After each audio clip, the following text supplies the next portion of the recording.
The only discussion was, of course, how can we avoid a takeover of the Nazis?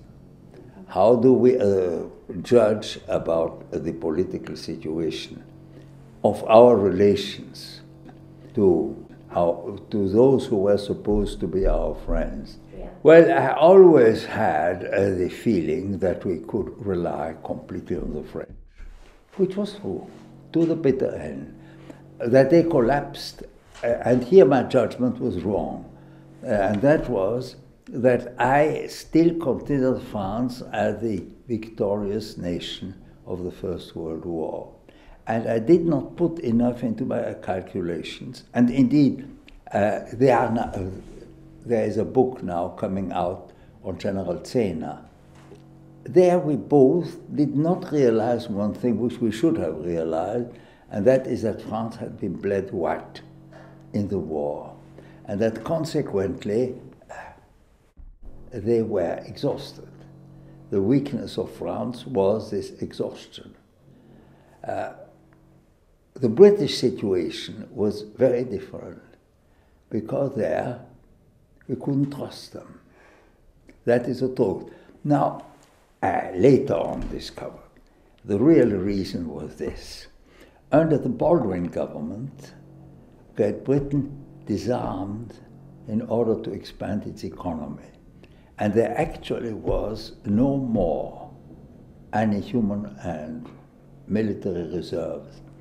And in 1935 or 36, the General Staff of Great Britain had sent out an information to the then government, which was then already Chamberlain, who was certainly, if you take it on the long run, better than Baldwin, who had been before.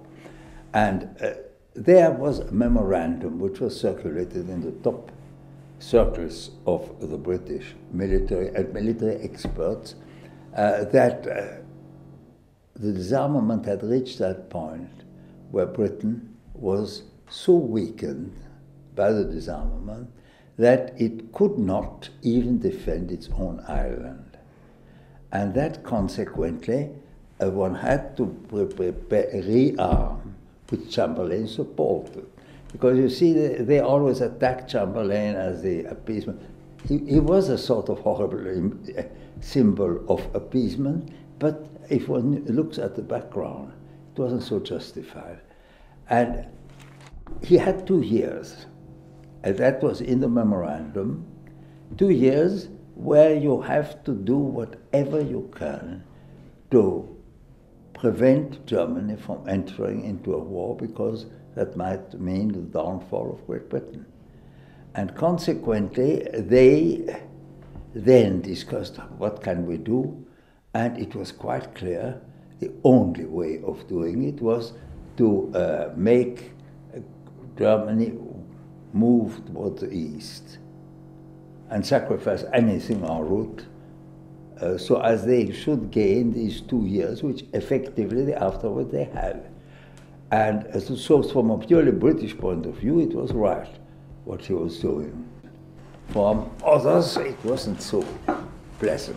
Stalin twice complained that this game had been played. And so then, from long, there was indignant declarations that was Russian propaganda and so on, which it was not. Stalin was telling the truth.